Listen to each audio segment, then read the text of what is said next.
Левандовский. Ну и победа в этом матче может стать историческим событием как для Городей, так и для Арсенала. Ну, что касается городейцев, то их лучший результат в 2010 году, выход в 1/8 финала, они его повторили, а представители Дзержинска, канониры, турнирное положение, Городея 13 место, но мы понимаем, что, наверное, для Городея все-таки важные матчи впереди. Это еще одна возможность хорошая обкатать состав, который пополнился большим количеством новичков. По ходу мы будем с вами с ними знакомиться, будем их представлять.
видишь, мне антифильтр стоит на максимум.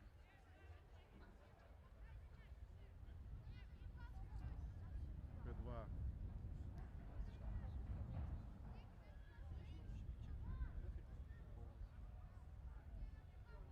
Я не могу открыть. Во, да, все вставляй так. Да я не могу открыть, бля. Все, больше не могу.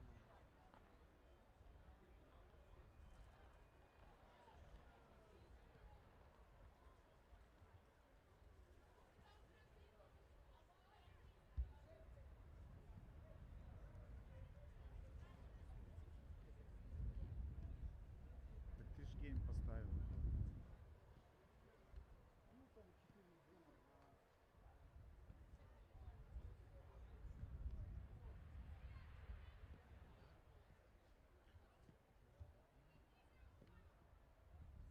Что, ну 0 ты поставишь.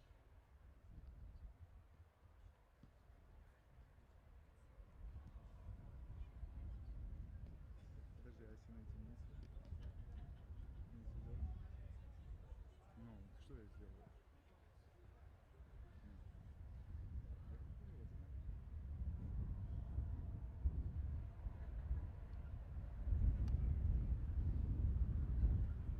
Да что?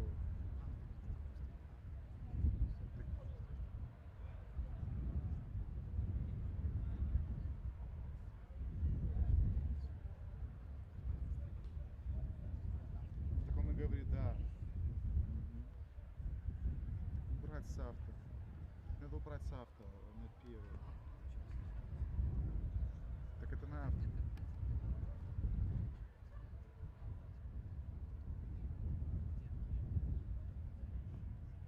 Авто. Вот, авто и мен стоит, и фокус авто. И риск.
Сябры, мы один и великий народ.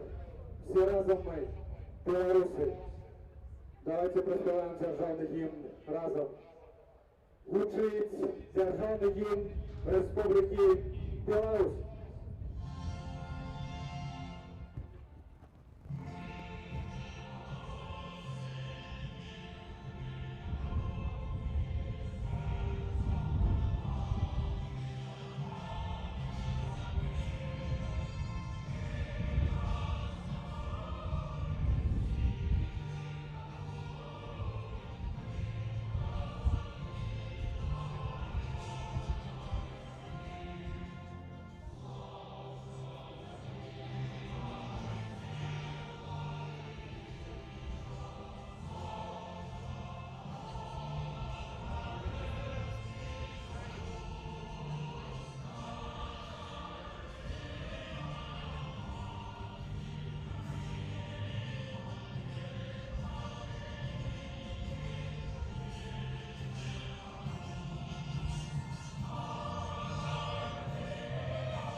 Всем привет, друзья! В этот по-настоящему осенний субботний вечер мы приглашаем вас в Городею, где в 1/8 финала Кубка Беларуси местная команда принимает Дзержинский Арсенал. Этот поединок для вас прокомментирует Федор Прошкин, а через несколько мгновений стартовый свисток главного арбитра встречи Евгения Наумова возвестит о начале противостояния между командой из Городея и Дзержинским Арсеналом. Евгений Наумов, главный судья, как я уже представил, ему помогают Иван Спургяш и Алексей Яцкевич, резервный судья Вячеслав Наронский.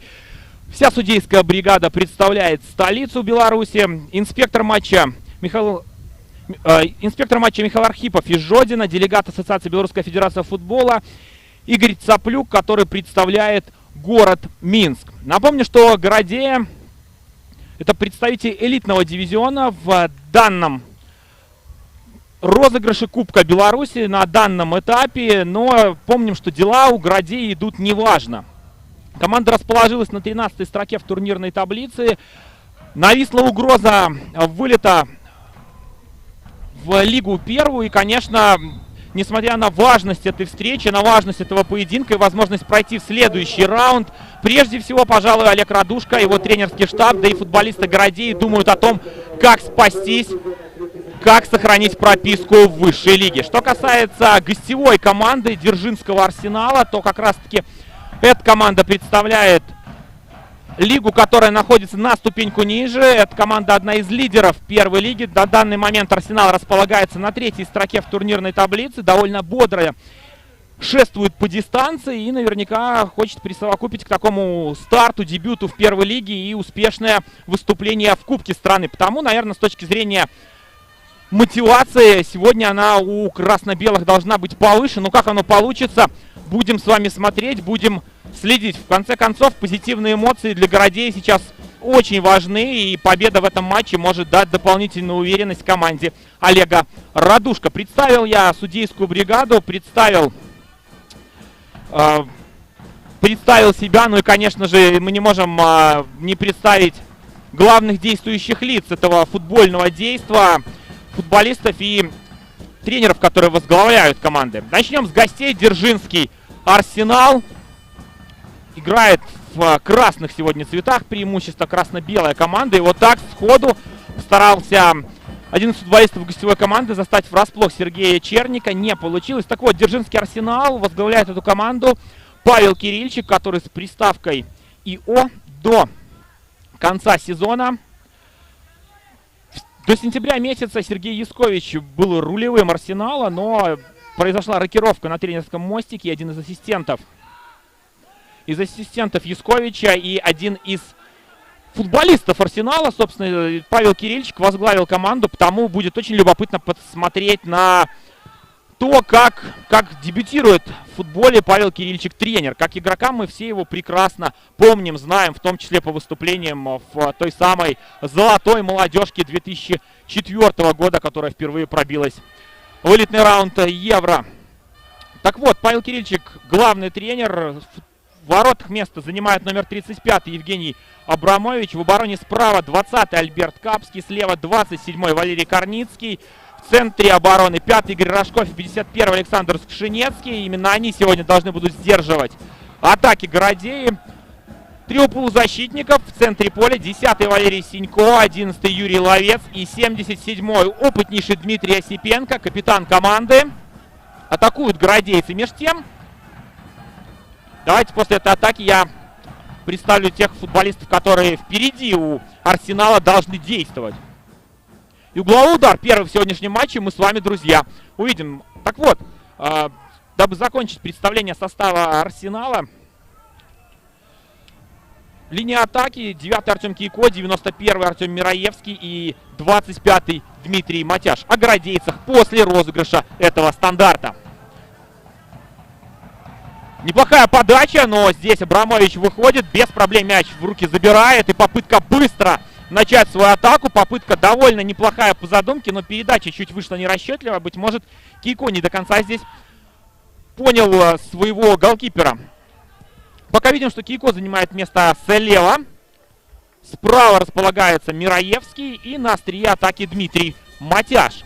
Очень много интересных футболистов в составе Арсенала. Обязательно будем подробнее на них останавливаться в ходе матче, в отдельных эпизодах. Ну и состав хозяев поля Городей. Олег Радушко, главный тренер команды, сделал выбор в пользу следующих футболистов. 32-й Сергей Черник занимает место в воротах. Его второй матч за сахарный коллектив. В обороне справа 7-й Максим Смирнов, слева 17-й Альберт Габараев.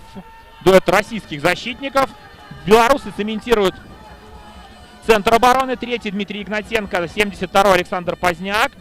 В опорной зоне 30-й Денис Яскович и 35-й капитан команды Сергей Пушников. Довольно опасная подача, великолепнейший момент у Арсенала, чтобы счет в матче открыть. Кейко бьет здорово, но не менее здорово действует Сергей Черник. Вот это моментище создает Арсенал уже на 5-й минуте матча. Это был стопроцентный голевой момент, друзья. Вот так активно, дерзко начинают канониры эту встречу.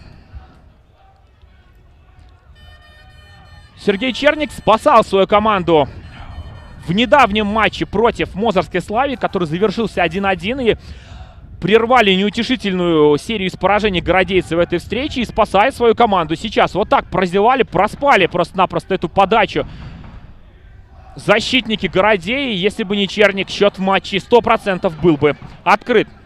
Ну и завершу представление состава Городей. Так активно начали матчи и одни, и другие, что просто не дают возможность нам с вами, друзья, со всеми футболистами сходу познакомиться. Так вот, справа в полузащите у Городей номер 19 Михаил Шибун, слева 15 Артем Соловей. В атаке номер 5 Дидин Джухари, французский новичок команды, который дебютирует за команду, но он будет действовать чуть ниже, в оттяжке. И на острие атаки номер 10 Ян Синкевич. Один из наиболее полезных игроков Городей в последних матчах, в последних турах. Ну что ж, протокольные формальности соблюдены, и теперь ничто не будет нас отвлекать от хорошего матча, от хорошего футбола. Более того, небольшой дождик, который был перед матчем, приостановился, перестал накрапывать. Это такая мелкая морось, и даже солнышко вышло, что не может не радовать. Но и включилось освещение на стадионе Городей. А тем временем Арсенал атакует, и Мираевский на своей правой бровке постарался продвинуться с мячом. Невысокий, миниатюрный игрок, который был признан болельщиками Арсенала лучшим в последних 2 месяцах. И вообще, в принципе, Мираевский 3 к ряду раза в 3 подряд опросах был признан лучшим игроком Арсенала. Активно идут слухи о том, что может он перебраться в партнерский клуб, назовем это так, в клуб побратим Арсенала, шведский АФК из Кильстуна. Напомню, что после успешного минувшего сезона в исполнении Арсенала Никита Пацко и Юрий Ловец отправились в шведский коллектив, однако из-за всем известных событий, из-за пандемии, чемпионат был приостановлен. Из-за игровой практики эти футболисты вновь вернулись в Арсенал. Юрий Ловец сегодня на поле, он в центре будет действовать, в центре полузащиты. Что касается Никиты Пацко, то он травмирован, мениск повредил этот талантливый футболист, и это очень серьезная потеря для Арсенала, потому что Никита Пацко во многом определял игру Арсенала, и, конечно, такую потерю не просто будет восполнить. Предстоит операция Пацко, ну и в ближайших матчах мы его точно на поле увидеть не сможем. Из важных потерь, из футболистов, которые могли бы сегодня с первых минут на поле появиться и усилить команду Павла Кирильчика, также отсутствует опытнейший Игорь Воронков, который по личным обстоятельствам этот матч пропускает. Без него также Арсеналу наверняка будет непросто. Городейцы, чем ответит команда Радушка. Соловей бьет, Дидин на подборе. Он же Джухари. Подача Смирнова и вынос от Капского. Попытка на подборе сыграть Габараева. Не согласен он, судя по всему, с решением Евгения Наумова. По-моему, это был все-таки не Габараев. Габараев вот сейчас возвращается на свою позицию. Фактурный левый защитник. Здесь же определенные вопросы Евгению Наумову. Задает 10-й номер. Это не 10-й, 30-й, прошу прощения. Чуть футболка у него смялась, не обратите. 30-й номер — это Денис Яскович, Конечно, именно он в опорной зоне по позиции здесь действовал и попытался первым сыграть на подборе. Рожков. Опускаются чуть ниже Ловец. Направо на Капского. Поджимают городейцы оппонентов. Рожков. Попытка сыграть через Абрамовича. Это попытка удачная. Слева здесь есть пространство перед Шинецким. И неплохая диагональ. Однако здесь Габараев был внимателен. Тем не менее, подбор остается за футболистами Арсенала. Оглядывается Осипенко. Пытается быстро играть Арсенал. Довольно симпатичный футбол на старте поединка демонстрирует команда Павла Кирильчика. Сказал о тех футболистах, которые сегодня могут помочь Арсеналу. Все-таки следует и отметить очень важную потерю в составе Городей. Лазар Сайчич, сербский футболист, легионер, лучший бомбардир команды наряду с Архиповым с 6 забитыми мячами и самый полезный игрок команды по системе гол плюс пас. Также есть в его активе 3 голевые передачи. Сегодня матч пропускает из-за повреждения. И это, несомненно, также потеря для команды.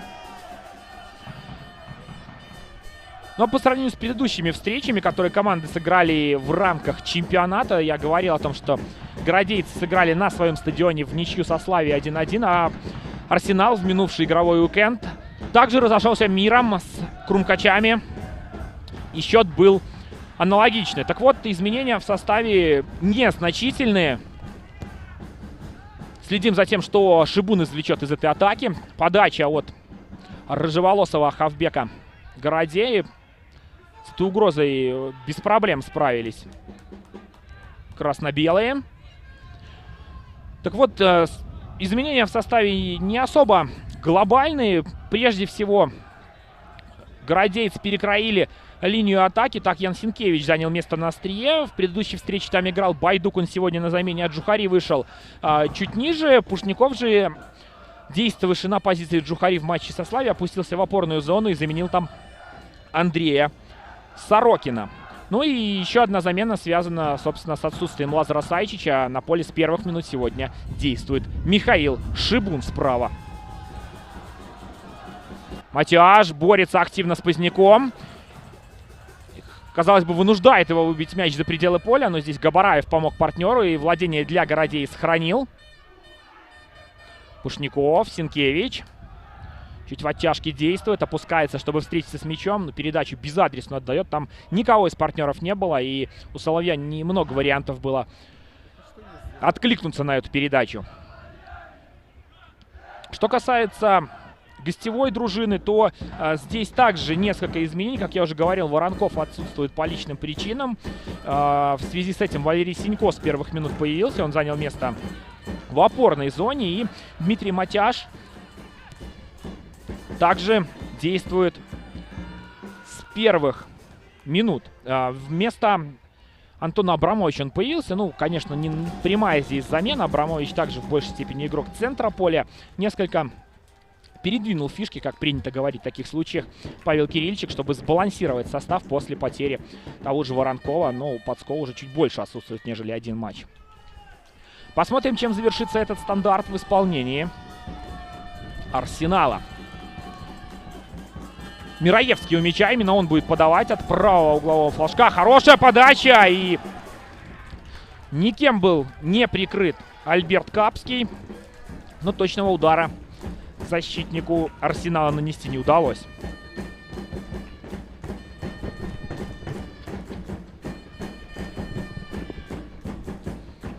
Довольно бодро начали матч команды, которые мы сегодня видим. По сути дела, это встреча между Городей и Арсеналом. Это такая минское дерби, как некоторые болельщики команд его окрестили. И при этом матч по-своему исторический. Потому что доселе Городея с Арсеналом в официальных встречах ни разу не встречалась.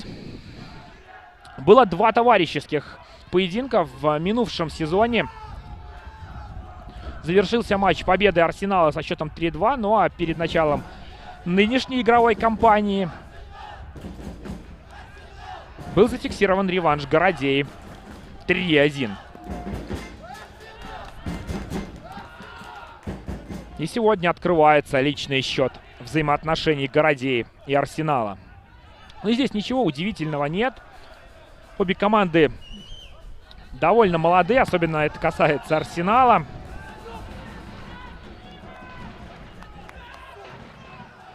Лишь 2 года назад Арсенал начал свое существование как футбольный клуб. В частности, 3 октября состоялось подписание всех необходимых документов, потому сегодня красно-белые празднуют день рождения и могут себе шикарнейший подарок преподнести в случае успешного выступления в этом матче.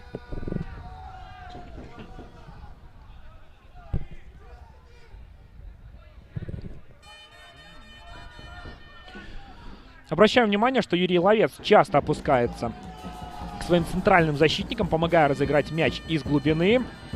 А здесь ошибка. Ошибка игрока Арсенала и контратака от Городей, видим мы.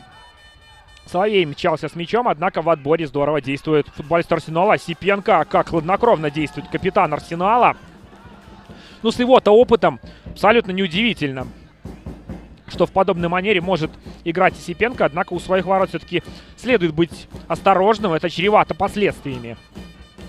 Корницкий, Шинецкий.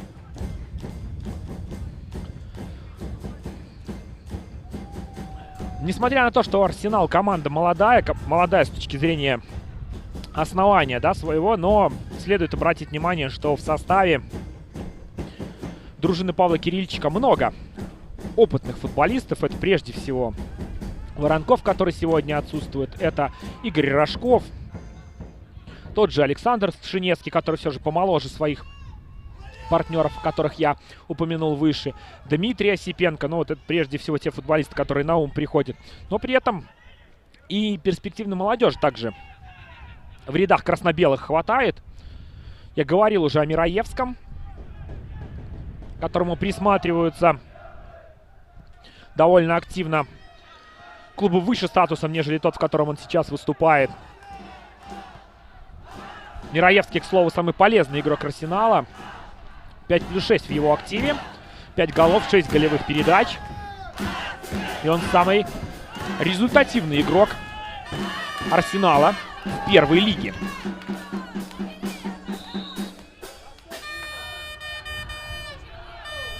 Ну и, конечно, когда говорим о молодежи, давайте тоже внимательно последим за тем, как будет действовать Дмитрий Матяш. 25-й номер, находится он на острие атаки. Это форвард, который был взят Арсеналом из дубля борисовского Батэ. Матяш в минувшем сезоне стал чемпионом вместе со своей командой дублирующих составов и стал самым результативным игроком Батэ, забив 15 мячей в первенстве дублеров. Тренерский штаб Арсенала его использует по сезону прежде всего как этакого джокера. Лишь один матч в первой лиге он начал с первых минут, а так в основном появлялся на скамейке запасных и забил 3 мяча Матяш в поединках 2-го дивизиона Беларуси. Но сегодня доверили ему место с первых минут, и любопытно будет последить за этим молодым форвардом. Как раз таки он сейчас отдавал передачу, однако передача эта оказалась несколько нерасчетливой. Поджимают красно-белые оппонентов. Надеется перехватить мяч поближе к воротам Сергея Черника.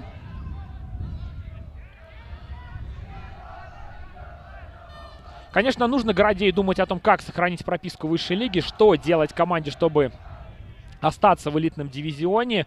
И довольно кардинальные меры городейцы пошли в последние недели. Не секрет для вас, друзья, что сахарный коллектив испытывал очень серьезные финансовые трудности на старте сезона. Однако к лету, по уверениям руководителя Городей, ситуация выровнялась. Задолженности перед футболистами по зарплате погашены, ну или, по крайней мере, погашаются. Какие-то футболисты были вынуждены команду покинуть, какие-то пошли на понижение контрактов.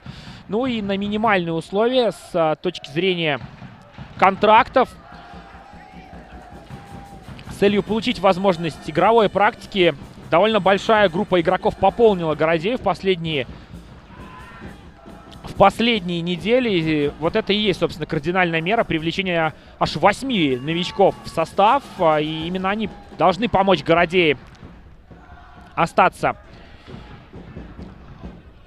на будущий сезон в элите белорусского футбола. Здесь прежде всего обращаем внимание на пополнение из Солигорского «Шахтера». Сразу 4 футболиста именно из стана горняков перебрались в Городею. Но давайте посмотрим. Мираевский там пытается на границе штрафной проявить дриблинг.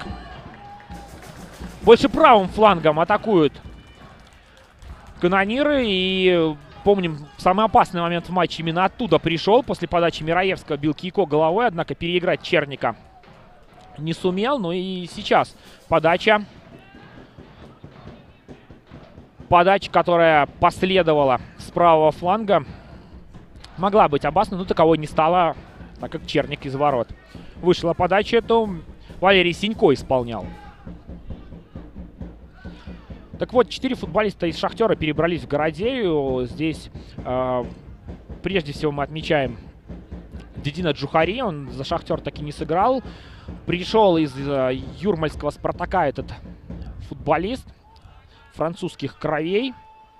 Выступал он ранее в глубоком миноре Италии и Франции, затем в «Спартаке» из Юрмала и недавно перебрался в «Шахтер». «Шахтер» сразу же отдал этого футболиста в аренду Городеи до конца сезона. Кроме этого, Илья Лукашевич и Александр Булычев, те футболисты, которые прибыли в стан Городеи, и Артем Соловей, который также с первых минут сегодня на поле. Ну и помимо этих футболистов Сергей Черник, серьезнейшее усиление вратарской линии. Обанкротился его клуб, в котором он выступал в первенстве Казахстана, Павлодарский Иртыш. И Черник теперь пытается вновь заявить о себе в рамках белорусской лиги, белорусского футбола. Максим Смирнов, который исполнял подачи, также один из новичков команды. Янис Линда, который находится сегодня на скамейке запасных. Еще один российский защитник, который также совсем недавно был засахарен, как объявляли его сотрудники Городеи у себя в социальных сетях. Ну, не только его, это, в принципе, такая фишка сахарного коллектива, довольно забавная и интересная, на мой взгляд. Смирнов отдает назад. Игнатенко. Шибун. Корницкий встречает Шибуна. Шибун высокая подача и неточная. Улетает за лицевую линию мяч. И от ворот будет вводить его Евгений Абрамович. Но, судя по всему, задел мяч кого-то из игроков Арсенала. Потому угловой удар будет исполнять Синкевич. Единственный гол, который забила Городея в матче со Славией, пришел как раз-таки после розыгрыша углового. Я напомню, там Ян Синкевич подачу исполнял, а Поздняк ее замкнул и забил свой первый гол в текущем розыгрыше высшей лиги. Синкевич перебрался по ходу сезона из перволиговой Лиды. Долго не удавалось ему как следует заявить о себе в рамках белорусского футбола. Воспитанник Лиды, который затем играл долго в Гродненском Немане. Также был у него период выступлений за Могилевский Днепр в 2018 году. В конце концов, перешел в Лиду, там как следует о себе заявил довольно громко, забив 10 мячей. И на данный момент он один из лучших бомбардиров первой лиги. И Городея заприметил этого парня, взяла его для усиления атакующего потенциала. Надо сказать, пришелся ко двору Синкевич. В его активе в 7 поединках 2 забитых мяча и 3 голевые передачи. Потому я говорил о том, что он один из самых полезных игроков Городеи последних недель. Ловец. Скшинецкий. Довольно рискованная передача. Если бы прочитал ее Синкевич, вполне мог здесь придумать что-то по опасному ворот Абрамовича. Осипенко. Дмитрий Осипенко. Сражается против него Пушняков. И с нарушением правил капитан Городеи мяч отбирает. Сошлись 2 капитана у нас, как в пресловутом романе. Ух, как аккуратно и классно сбрасывает мяч! на ход партнеру. Матяш записывает в актив голевую передачу, и Дзержинский Арсенал выходит вперед. Вот это да! Как же здорово, если не ошибаюсь, Валерий Синько пробил с границы штрафной площади. Давайте посмотрим еще раз. Судя по всему, именно он отличился. Поздравляет его партнера. А Дмитрий Матяш записывает в актив ассистентский балл. Ну, классно Синько пробил, вроде не очень сильно, но довольно точно. И Черник как-то запоздало среагировал на этот удар. Давайте еще раз посмотрим. Хороший действительно удар у Синько получился. Собственно, он и обыгрался изначально с Матяшем и сразу же сходу пробил. Так, со штыка, да, не давая опомниться ни партнерам, ни соперникам. И вогнал мяч на 25-й минуте матча в ворота. Это очень интересно. Но, честно, друзья, предполагал я перед началом этой встречи, что Городея и Арсенал покажут футбол довольно равным. И таковое наблюдаем в первые 25 минут встречи. И не будет тех счетов, которые мы видели на предыдущих. Ну, во-первых, стадиях Кубка. Во-вторых, какие мы видели в предыдущих матчах этого раунда 1/8 финала. Я напомню, что оба представителя первой лиги свои матчи проиграли клубам из элитного дивизиона. Вчера Речицкий «Спутник» уступил со счетом 1-4 Жодинскому «Торпедо Белас», а Крумкаши сегодня сгорели 0-4 Ислачи. Ну и здесь же все более ровно. Все-таки Городея в нынешнем сезоне не блещет результатами в высшей лиге, а Арсенал, между тем, один из лидеров лиги первой. И, соответственно, команды, ну так, в теории, близко друг к другу по уровню игры находятся. Помимо этих встреч, которые я назвал, также давайте вспомню другие результаты. Слуцк вчера уступил Шахтеру со счетом 1-4. Рух проиграл Минску 0-3. Таким образом, Торпедо Белас, Шахтер, Ислыч и Минск — это те команды, которые уже отправились в 1/4 финала, в весеннюю стадию Кубка. Я напомню, что из одного матча Кубок Беларуси состоит именно этот раунд, 1/8 финала. Завтра сыграют Рцор-Быгу и Витебск, Славия и Неман. Ну и на более поздний срок перенесен, пожалуй, центральный поединок этой стадии — противостояние Батэ и Брестского Динамо. Потому, если сегодня Арсенал сумеет добыть победу и пробиться в 1/4, это будет несомненным огромным успехом для команды из Дзержинска. Более того, событием по-настоящему историческим, потому что лучший результат команда уже показала, пробившись, собственно, в 1/8 финала. Причем не только в своей недолгой истории, но и вообще, в принципе, в истории дзержинского футбола. Даже в эпоху советскую в розыгрышах Кубка БССР дзержинские футболисты никогда не поднимались так высоко. И есть возможность установить еще более высокую планку нынешнему поколению футболистов, которые защищают цвета этого города неподалеку от Минска. Что касается Городеи, то для нее 1/8 финала — это также лучший результат. В 2010 году он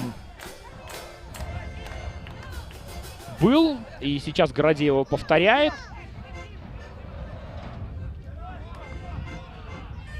Но играть еще довольно долго, и здесь все может измениться. Я напомню, что в случае ничейного исхода поединка будет дополнительное время, 2 экстра тайма по 15 минут. И если не удастся выявить победителя и в дополнительное время, то тогда будет исполнена серия послематчевых пенальти.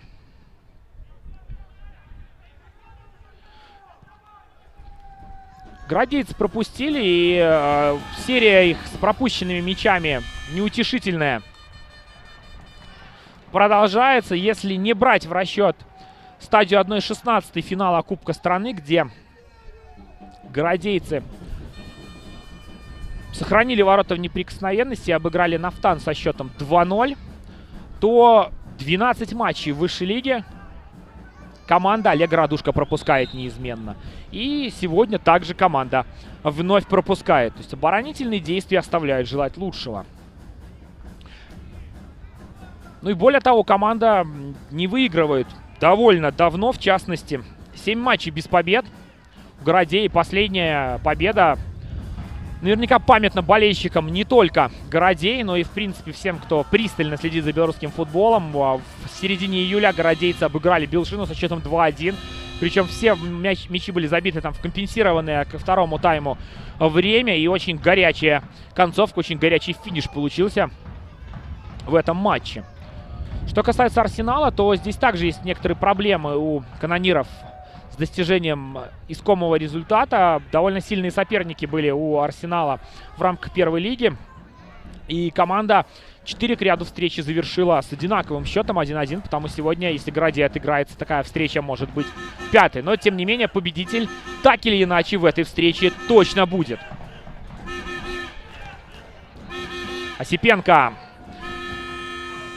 Порой непривычно нам видеть Дмитрия Осипенко, который так глубоко действует. Все-таки хорошо мы помним его как форварда, который действовал на острие атаки и в Солигорском Шахтере, и в рядах того же футбольного клуба Минск, и в других командах, за которые выступал Дмитрий Осипенко. Ну а сегодня возраст уже довольно серьезный у этого футболиста. И видит его тренер прежде всего на этой позиции. Наверняка его диспетчерские навыки также могут помочь Арсеналу. И помогают, надо сказать. Соловей. Соловей часто со своего фланга сваливается в центр. Но, пожалуй, не совсем игра Соловья здесь биться в центре поля.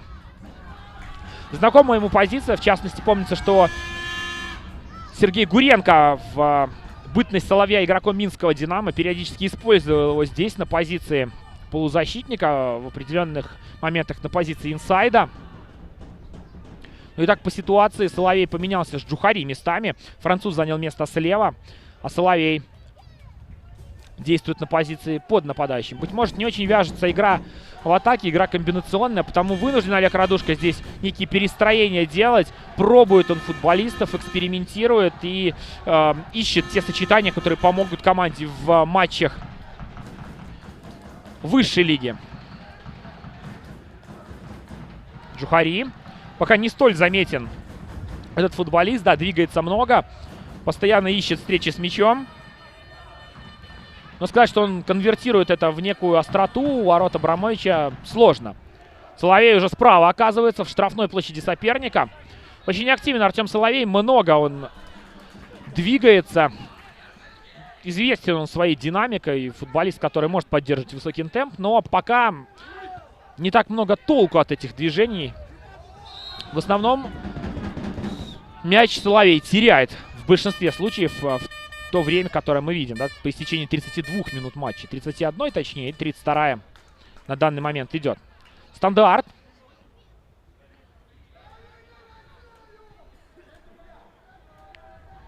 Небольшая пауза в матче возникла у нас.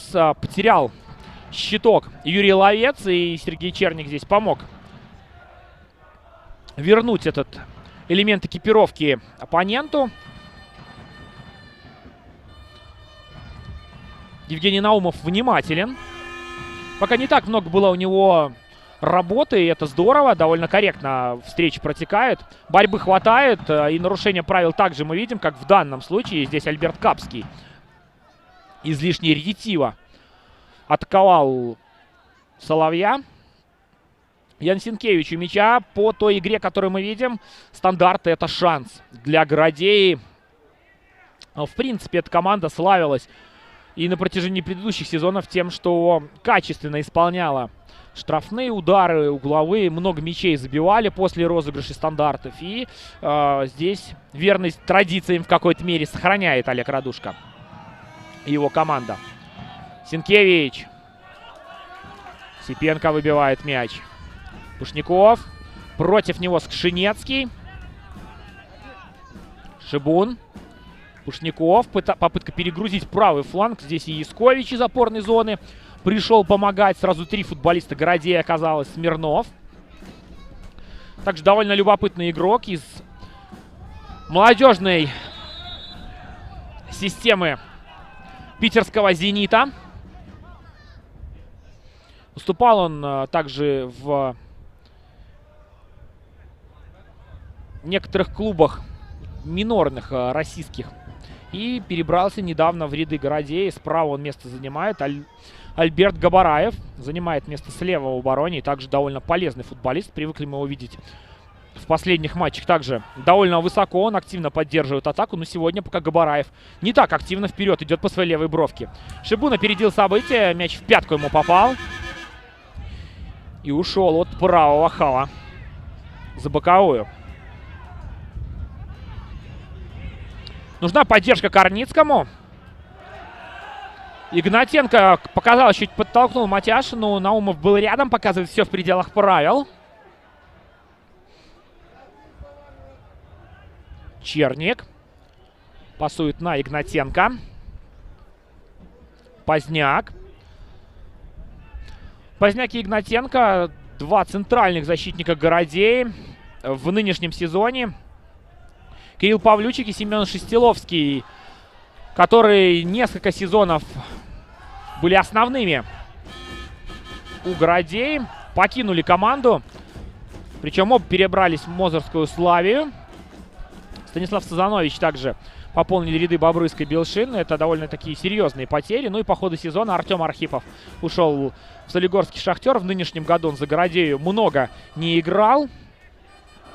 В рядах Сахарников остался его брат-близнец Сергей, который наряду с Сайчичем лучший бомбардир команды с 6 забитыми мячами в рамках высшей лиги.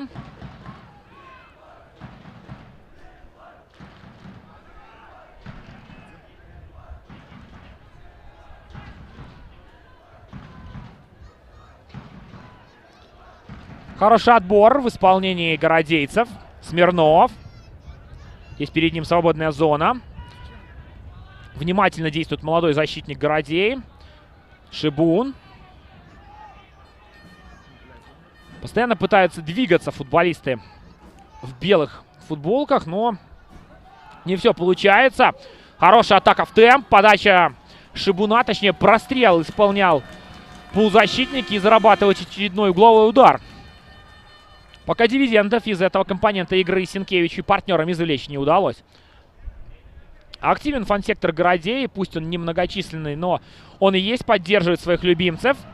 Синкевич, подача в центр штрафной площади и, судя по всему, в руку попал мяч футболисту хозяев поля. Давайте еще раз посмотрим. Да, действительно, там и Габараев находился, и Поздняк. Не совсем понятно, кому из защитников Городей мяч в руку угодил, но фиксирует Наумов нарушение правил в этом эпизоде. Как мы помним, согласно современной трактовке, любая игра в атаке сразу же фиксируется, и арбитр обязан указать на то, что должен быть исполнен штрафной удар и отдать мяч, соответственно, сопернику. Евгений Абрамович, воспитанник Жодинского Торпед Белас, который в минувшем сезоне играл в Смолевичах, а затем перебрался в Арсенал. И в этом сезоне он основной голкипер команды Павла Кирильчика. 37-я минута матча. Надо сказать, что Арсенал пока производит очень приятное впечатление. Грамотно действует команда из Дзержинска. Очень организована в обороне. Практически ничего не позволяет создать городейцам. Согласитесь, друзья, мы не вспомним хотя бы какого-либо маломальски опасного момента у ворот Абрамовича. При этом команда пытается довольно активно действовать в отборе. В случае потери опускается за линию мяча в большей степени, но игроки группы атаки остаются на чужой половине поля. И если мяч получает в ноги, то сразу же быстро пытаются его разыграть. Одна из таких комбинаций в исполнении Синько и Матяша привела к забитому мячу. В итоге Валерий Синько команду вперед вывел. Ну и также помним убойный момент, которым не воспользовался Кийко. Еще одна подача. Абрамович кулаками мяч выбивает. Должен на подборе действовать кто-то из партнеров. Не получается, но Яскович здесь отдавал передачу и очень расстроен. Опорный полузащитник. Пожалуй, прежде всего недоволен он сам собой. Слишком сильная передача получилась, и не смог Шибун откликнуться на нее. А может быть, и какие-то претензии своему партнеру по команде предъявляет Яскович. Корницкий. Попытка выбить мяч сильно от Синько неудачная. Промахнулся просто по мячу Валерий. Синько, несомненно, усиление для Арсенала. не удалось ему заиграть в составе Мозырской Славии и стать там игроком старта. Был он в ротации, но играл не так много. И в итоге перебрался, согласился на понижение, может быть, в классе. Тем не менее, получил стабильную игровую практику и помогает своей команде. Ох, какой момент! И Городея! Казалось бы, счет в матче сравнивает, но очень четко действует лайнсман и фиксирует положение вне игры в этом эпизоде. Все здесь аккуратно и внимательно рассудили арбитры. Давайте еще раз посмотрим. Ну, действительно, Шибун, судя по всему, находился ближе всех к воротам Абрамовича.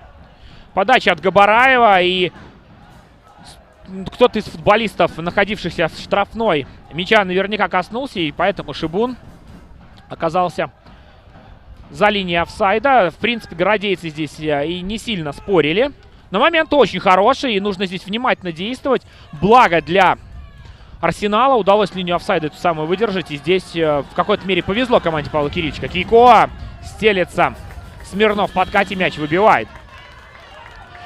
Кейко единственный футболист в рядах Городей, в рядах, конечно же, Арсенала, который в свое время играл за Городей. Однако большой славы снискать ему здесь не удалось, потому вынужден был перебираться, опять же, в клуб, который чуть менее статусный, но при этом Кейко стабильно играет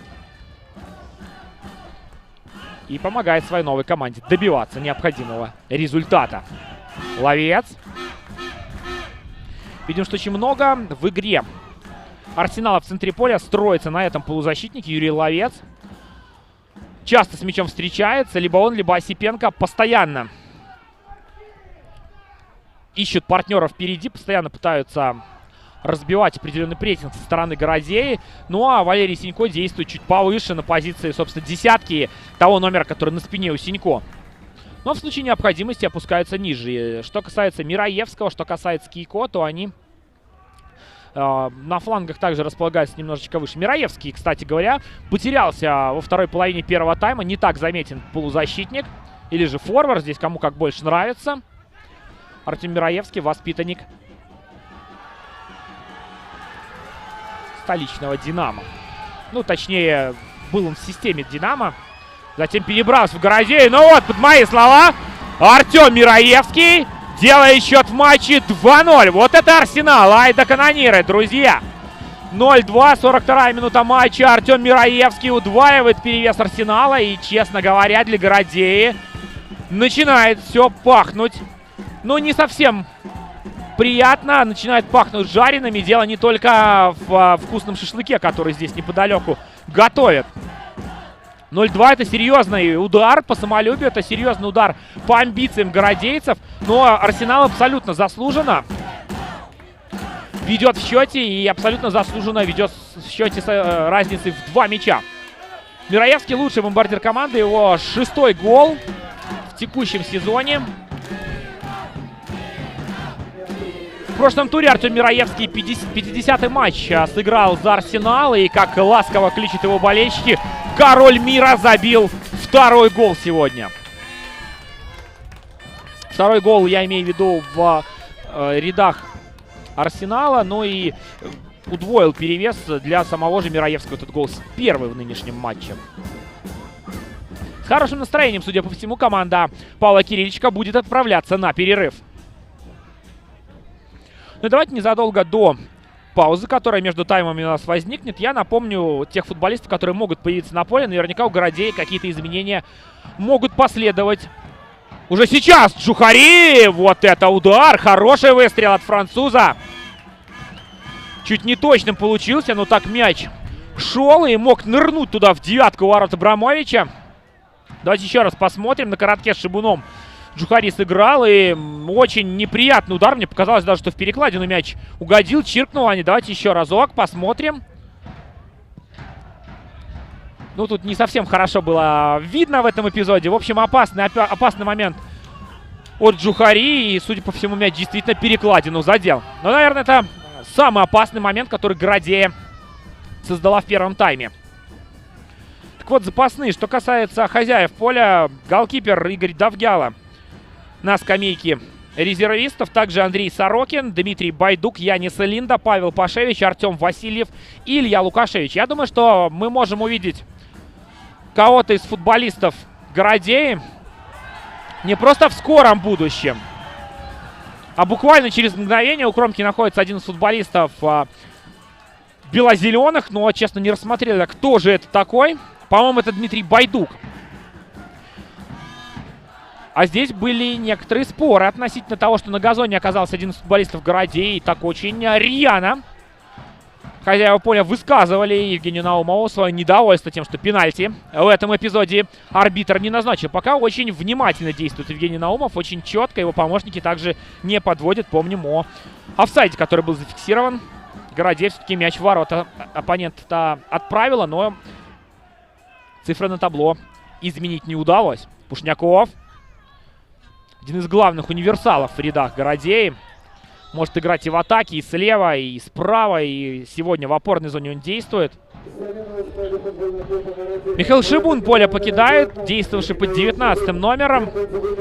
И вместо него на поле появляется Дмитрий Байдук под номером 20. Замена по позиции. Байдук игрок правой бровки. Пробовал его Олег Радушко и на позиции правого защитника, но все-таки он ближе к атаке располагается обычно. В минувшем туре он начинал матч в стартовом составе на позиции форварда. Судя по всему, недоволен Шибуном Олег Радушко. 1 минуту добавляет Евгений Наумов, резервный арбитр, именно об этом сигнализирует. Ну и за это время, я думаю, успею представить запасных Арсенала. Павел Головенко, голкипер. Алексей Телюк, также голкипер на скамейке запасных Арсенала. Евгений Гулецкий, Павел Селезнев, Антон Абрамович, Никита Былинкин и российский легионер Юрий Мамаев также находятся на скамейке запасных и могут усилить игру, если это будет необходимо во втором тайме, скорее всего. Здесь Пушников едва не помешал Габараеву. Хорошая подача от Альберта Габараева. Спокойно Абрамович забирает мяч. Никуда торопиться наверняка не будет. Совсем скоро отдохнут команды. Городею нужно что-то перестраивать. Причем нужно перестраивать что-то кардинальным образом. 0-2 горит команда дома. И это действительно очень и очень серьезно. Арсенал же... Красавцы. Арсенал блестяще отыграл в первом тайме. Не побоюсь этого слова. На фоне Городеи смотрелись очень цельно парни Павла Кирильчика. И совершенно заслуженно дважды здорово реализовали свои моменты. Сначала Валерий Синько счет в матче открыл, а затем удвоил перевес Арсенала Артем Мираевский. Давайте отдохнем и мы, друзья, вместе с футболистами. И через десяток минут, чуть более, вернемся на поле Городеи, чтобы последить за этим очень интересным матчем, очень интересным противостоянием.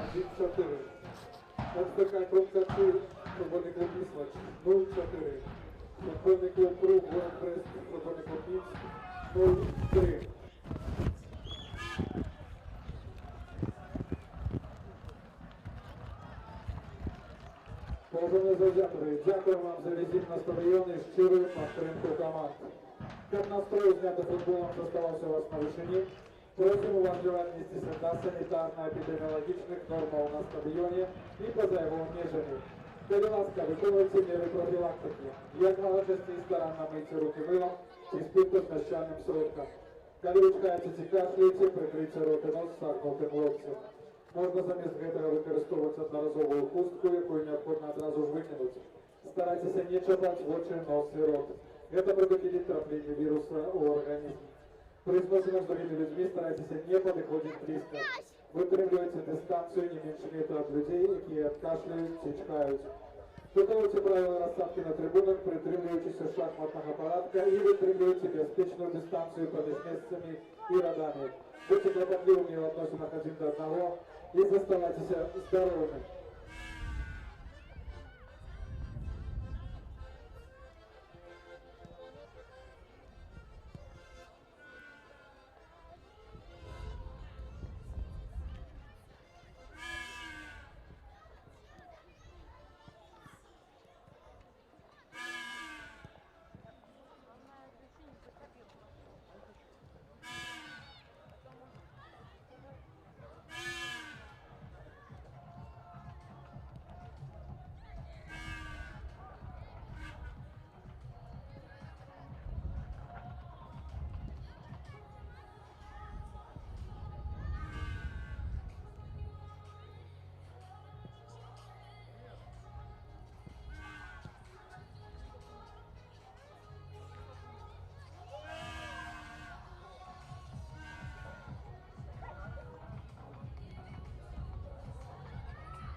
Друзья, возвращаемся на стадион в Городее. Матч 1/8 финала Кубка Республики Беларусь.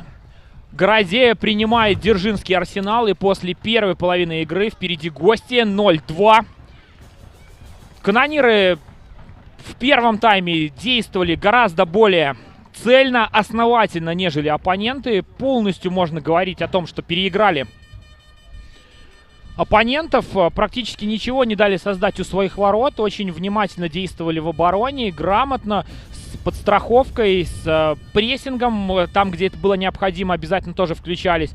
Ну а городейцы много двигались, пытались за счет динамики на флангах раскачать оборонительное построение Арсенала, но не очень-то получилось, и цифры на табло. Валерий Синько счет в матче открыл. Дмитрий Матяш записал на свой счет голевую передачу. А затем, незадолго до перерыва, Артем Мираевский сделал счет 0-2. И в этом случае ассистентом Мираевского выступил Кейко. Таким образом, те цифры, которые мы видим, они остались после первого тайма. Нас ждет тайм второй. Тайм, который наверняка будет не менее интересный, чем первый. Ну и прежде всего интересует нас вопрос, чем же ответит Городея. Хозяева поля, команда элитного дивизиона против команды из первой лиги. Но, наверное, городейцам нужно как-то включаться, нужно взбодриться, нужно постараться как минимум один мяч забить и отыграться. Мы все понимаем, что прежде всего команда будет бороться за спасение в высшей лиге, будет пытаться остаться, но при этом, несмотря на то, что матч Кубка можно рассматривать как определенное поле для экспериментов, пока эти эксперименты не работают. И той химии, которую ждет, наверное, Олег Радушко, мы в первом тайме все-таки от его команды не увидели. Да, были какие-то позитивные всплески. Был хороший удар Джухари с дальней дистанции, который угодил в перекладину. Был гол, который забили все-таки городейцы, но был справедливо он отменен из-за положения вне игры. И в итоге нужно что-то предпринимать хозяевам поля, чтобы перевернуть ход этого матча.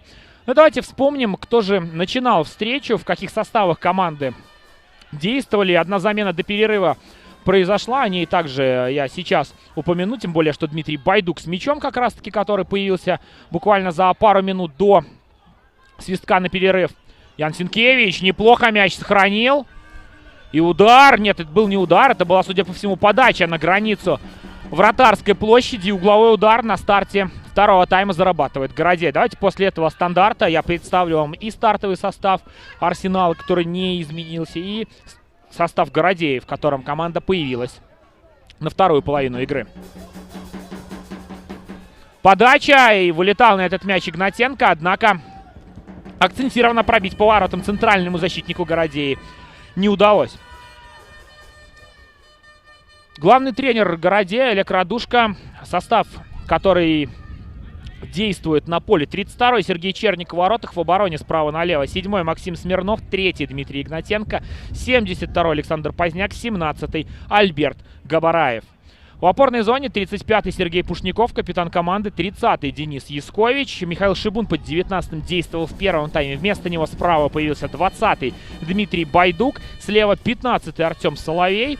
Дидин Джухари под номером 5. Дебют его в рядах Городеи, в принципе, в белорусском футболе. На позиции оттянутого форварда, на позиции такого плеймейкера. И Ян Синкевич на острие атаки. Синкевич! Какая тонкая передача на Соловья. И здорово здесь прочитал ситуацию Абрамович.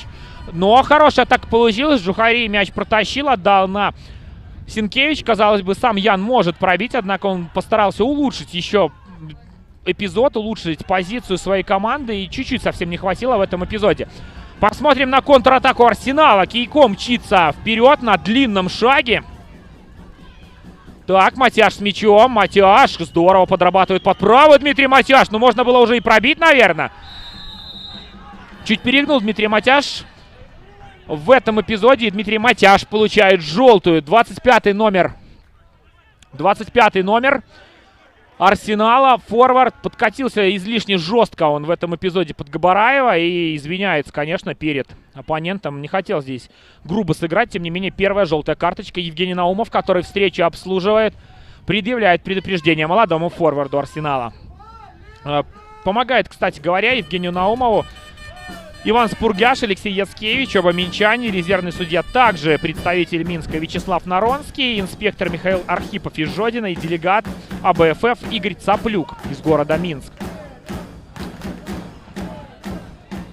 Гостевая дружина «Арсенал», которая лидирует в этой встрече. Евгений Абрамович, 35-й номер в воротах. Справа налево оборона 20-й Альберт Капский, 51-й Александр Шинецкий, 5-й Игорь Рожков, 27-й Валерий Корницкий.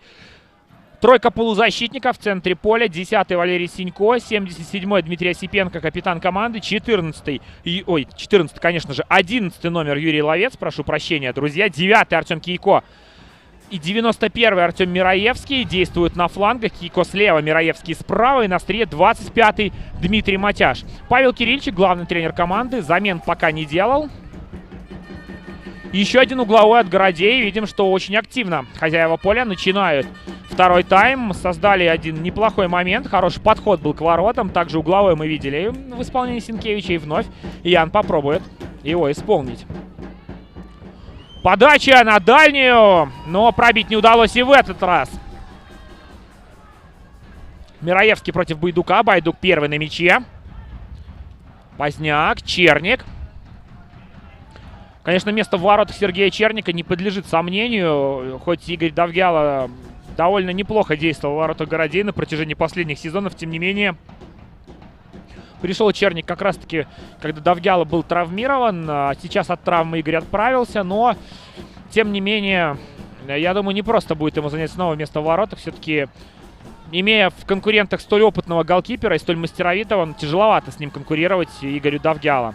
Хотя посмотрим, сезон еще не закончился и может некоторые сюрпризы и в этом плане преподнести. Тем не менее, Черник заметно добавляет уверенности. Очень активно он руководит своими партнерами на протяжении первого тайма.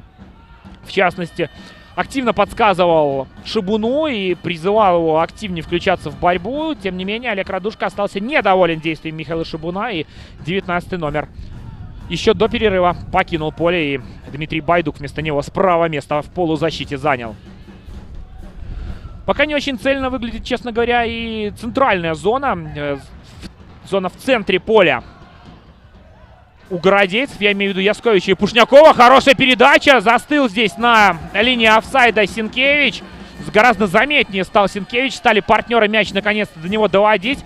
Но удар у Яна Синкевича не получился. Сразу несколько оппонентов его окружали. Изловчился пробить 10-й номер Городея. Однако прямо в руки Евгению Абрамовичу мяч прилетел. Ловец.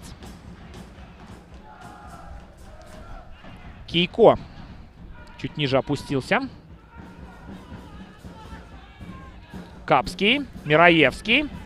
Мираевский очень техничный парень. Один в один может обыграть. Смещается в центр. И поперечная передача. Ловец. Неплохой вариант для атаки есть у Арсенала. И хорошая передача в касание от Валерия Корницкого, левого защитника Арсенала. Наверное, организация. Я сегодня несколько раз это слово сказал. Говорил, что очень организованно действует Арсенал. Именно это тот синоним, который сразу же приходит на ум, когда хочется что-то сказать об Арсенале. Действительно, команда выглядит хорошо, выглядит выстроенной. И неспроста она на 3-й строчке в турнирной таблице в первой лиге. Конечно, любопытно будет последить за эволюцией Арсенала, потому что именно такой путь развития эволюционный для себя команда избрала. Только-только создана была в 2018 году, в 2019 стартовала во второй лиге, сходу стала чемпионом. Получила право выступать в первой лиге и, видимо, идет в лидирующей группе и в дивизионе рангом выше. Но что касается повышения статуса и будет ли бороться Арсенал за то, чтобы в следующем сезоне оказаться в высшей лиге, здесь гораздо более осторожно говорят и болельщики Арсенала, и специалисты, но и, наверное, не вполне готов еще Арсенал, может быть, даже не с точки зрения игры, не с точки зрения кадрового потенциала, в плане вообще системы какой-либо, в плане стадиона. Напомню, что команда на данный момент принимает домашние матчи, соперников в домашних матчах в рамках первой лиги на стадионе Рцора, расположенном по улице Семашко в Минске, так как не вполне соответствует городской стадион в Дзержинске требованиям первой лиги, однако вроде как довели до ума те недочеты, которые были, и по той информации, которую слышал я от представителей клуба, в ближайшее время будут приглашены сотрудники АБФФ для инспектирования арены, и, возможно, уже следующий домашний матч против Пинской Волны 17 октября Арсенал сможет провести на родном газоне. Так вот, команда избрала эволюционный путь развития, и один из руководителей клуба на старте сезона заявлял о том, что команда не стремится во что бы то ни стало сходу попасть в высшую лигу, готова развиваться осторожно, готова закрепиться в высшей лиге, обрасти мяском, что называется, и затем уже бороться за более высокие позиции. Какой же классный выстрел! Валерий Синько! Дубль! Вот это да! Друзья, 0-3. И, честно говоря, я не вижу пока, как Городея планирует спасать этот матч. Валерий Синько вот так вот пришел в команду несколько недель назад и оформляет дубль. 10-й номер Арсенала. Открыл он счет в этом поединке на 55-й минуте. Роскошным ударом с дальней дистанции переигрывает Сергея Черника. 3 мяча, казалось бы, сегодня Черник пропустил. Но, честно вам скажу, ни одного мяча нет на совести голкипера. Ну что здесь можно предъявить голкиперу? Великолепный удар в шестерку. Опорная зона не доработала. Дали спокойно мяч Синько принять. Как-то уж излишне опустились. И сразу же замена следует. Соловей поле покидает. Вместо него под 77-м номером появляется Артем Васильев. Один из новобранцев, который из Минска пришел в футбольный клуб Городею. Артем Васильев, посмотрим, где займет место. Судя по всему, пока также слева расположится. Артем Васильев, воспитанник Минска, человек, который несколько лет назад всерьез рассматривался как потенциальный футболист футбольного клуба Брюгге. Был интерес в Бельгии к нему. Один из самых перспективных футболистов своего возраста, однако застопорился прогресс этого футболиста, и так он в Минске не стал, наверное, тем самым основным футболистом в нынешнем сезоне. В основном он на замену появлялся. 2 мяча забил Васильев в рядах горожан и в итоге перебрался за игровой практикой в Городею. Яскович. 0-3 горит Городея команде из первой лиги Арсеналу. Любопытный, кстати, факт, друзья. В тех матчах, которые уже завершились в рамках 1/8 финала, 4 встречи, я напомню, завершились, и в 4 победу праздновали гости, причем все победы без исключения были крупными. 2 матча завершились со счетом 1-4, одна встреча закончилась со счетом 0-4, и последний матч, который завершился незадолго до нашей встречи, Рух Минск, завершился со счетом 0-3 в пользу горожан. И сегодня также Арсенал со счетом 0-3 ведет у Городеи и очень близок к тому, чтобы продолжить творить историю дзержинского футбола, историю свою личную, и стать единственной командой в нынешнем розыгрыше Кубка Беларуси, которая из первой лиги, представляя первую лигу, сможет пробиться в 1/4 финала. Я не знаю, что должно произойти для того, чтобы Городея хотя бы в дополнительное время этот матч перевела. Городейцы активно стартовали, активно начали поддавливать оппонентов. И казалось бы, что вот-вот Арсенал может дрогнуть, потому что пошли какие-то моменты. Синкевич стал гораздо более заметным, стало что-то завязываться у ворот канониров. Однако одна хорошая атака, провал в опорной зоне, и Синько делает дубль. Блестяще сыграл Арсенал в этом моменте. Но еще что хотелось бы отметить. Сегодня команда Павла Киричика просто блестяще действует в реализации своих моментов. Буквально 4 таких по-настоящему хороших, опасных момента было. И 3 из них завершились взятиями ворот Сергея Черника. Ну что ты будешь делать здесь, голкиперу-то? Национальной сборной Беларуси, по крайней мере, в недавнем прошлом выступал Сергей Черник. Мы с вами прекрасно помним, и в рядах борисовского Батэ, затем в рядах французского клуба Нанси. Ненадолго вернулся в Борисов, отправился в Казахстан, в Иртыш, и надолго там закрепиться не сумел, вернувшись в Городею. Не исключено, что следующий сезон Черник начнет в рядах некого более серьезного клуба, нежели Городея. А может быть и останется, учитывая, что Олег Радушка в очень хороших отношениях с Черником. Работали они вместе в бытность Черника игроком гродненского Немана. Джухари. Неплохое впечатление производит этот француз. В данном поединке с мячом встречается, пытается игру вести, но, понятно, не хватает ему взаимопонимания с партнерами. Не так много до него мяч доходил и часто. Тем не менее, один момент на его счету все же есть, созданный в первом тайме, когда в перекладину угодил Джухари. И вновь быстрая атака. Контратаки сегодня здоровские получаются у Арсенала. И в центре поля хорошо действует команда Павла Кирильчика. И фланговые игроки активно поддерживают. Ну и, конечно, особенно отметим вот этот треугольник.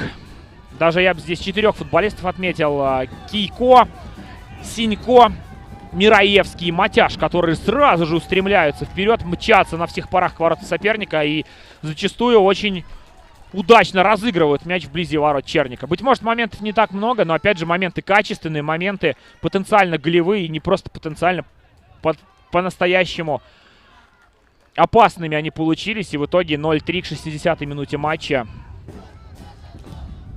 Сказать, что Городея наверняка удивлена и подавлена этим результатом, наверное, не сказать ничего. Мираевский играет назад. Альберт Капский. И еще дальше Игорь Рожков.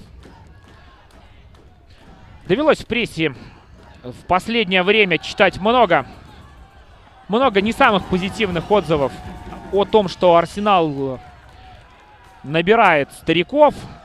Возьмем в кавычки, конечно, это слово, что набирает футболистов, которые очень возрастные. Это и Рожков, и Воронков, и тот же Павел Кирильчик, и Дмитрий Осипенко здесь прежде всего, да, на ум приходит. Но Вячеслав Глеб, который за недавнего времени выступал в рядах Арсенала. Однако мы говорили о том, что эволюционный путь рассматривает Городей. И это действительно так. Городей, конечно же, Арсенал, потому что все эти футболисты пришли с прицелом на то, чтобы дальше продолжить свою карьеру уже в рамках тренерской деятельности, в рамках административной деятельности. Так, Вячеслав Глеб занимает уже на данный момент место в административной структуре клуба. Тот же Игорь Рожков, несмотря на то, что мы видим его сегодня в центре обороны Арсенала, пришел как тренер по физподготовке, учится на категорию Б тренерскую и делает успехи на этом поприще. Павел Кирильчик также осваивает данную категорию, и еще на старте сезона он был игроком команды, играющим тренером, ассистентом, помощником Сергея Ясковича. А уже сегодня он главный тренер. Дмитрий Тарасевич, человек, который готовит голкиперов, также активно в данный момент проходит обучение на получение тренерской лицензии. Ну и Сергей Яскович, несмотря на то, что клуб покинул по соглашению сторон, здесь подробности не разглашаются ни самим тренером, ни руководством клуба. Тем не менее, в рамках такого джентльменского соглашения клуб продолжает оплачивать ему обучение на курсах ПРО. И в таких, судя по всему, хороших отношениях и клуб, и тренер разошлись, несмотря на то, что получилось это прямо посреди сезона, и Яскович с самого начала в команде был. Довольно так неожиданно это расставание произошло. Тем не менее, видим, что у клуба довольно серьезные планы. Более того, Арсенал планирует довольно серьезно работать с детьми, когда говорят о том, что футбол — социальный проект. В какой-то мере и здесь есть определенные мысли у руководства коллектива из Дзержинск. При этом надо отметить, что среди игроков, которые играют на первенстве лицензирования, да, разные возраста, 2005, 2006 год, 2007 и так далее, более младшие возраста. Так вот, старших возрастов у Дзержинска нет просто-напросто, потому что довольно уже они опытные, да, ребята, которые выступают 2005-2006 года. Там здесь сотрудничество с детской и юношеской спортивной школой Столбцов заключено. Именно оттуда ребята представляют Дзержинский Арсенал. Но если есть какое-то желание, да, если есть желание играть у ребят, которые этого возраста из Дзержинска, то также активно приглашает клуб на просмотр этих ребят. Говорят, что можно найти контакты, с кем связаться в различных социальных сетях. И узнать, к кому можно подойти, чтобы пройти просмотр и постараться пополнить ряды. Причем здесь принципиальная позиция клуба, что ребята должны быть из Дзержинска, то есть своих всячески стараются подтягивать канониры. Ну а младшие возраста как раз-таки представляют Дзержинск, принципиально из Минска не набирают юных футболистов красно-белые, потому такой подход также следует похвалить, следует отметить. Для городей, для самого поселка, конечно, наличие футбольного клуба высшей лиги — это также очень большое подспорье. И есть уже первые такие лучики надежды, первые футболисты, которые засветились в рядах городей. Здесь и Ростислав Шавель, форвард, который дебютировал в нынешнем сезоне за Городею. Ну, прежде всего, да, его я вспоминаю. Есть и другие футболисты в системе клуба, которые воспитанники и которые получили возможность прийти в большой футбол. Потому вылет из высшей лиги, будет как минимум не очень позитивным для поклонников команды и для развития юных футболистов. При этом городейцы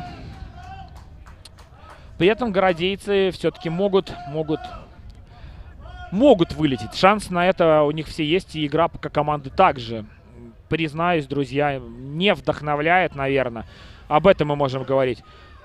Под 10-м номером поле покинул Ян Синкевич, который выступал в рядах Городеи. Форвард с поля ушел, и вместо него появился игрок, который занял место сразу, сходу, слева, как мне показалось, слева в обороне. Это номер 27. Также дебютант клуба Янис Линда, российский защитник. Габараев поднялся выше, соответственно, по бровке. Он активно ходил вперед и в первом тайме, и сейчас также неплохую по задумке передачу исполнял, однако адресата этой передачи не нашла. Так, посмотрим, какие здесь будут перестроения. Судя по всему, Артем Васильев, который действовал на левой бровке, поднялся теперь на позицию форварда наряду с Джухари. Будут они действовать поближе к воротам Абрамовича.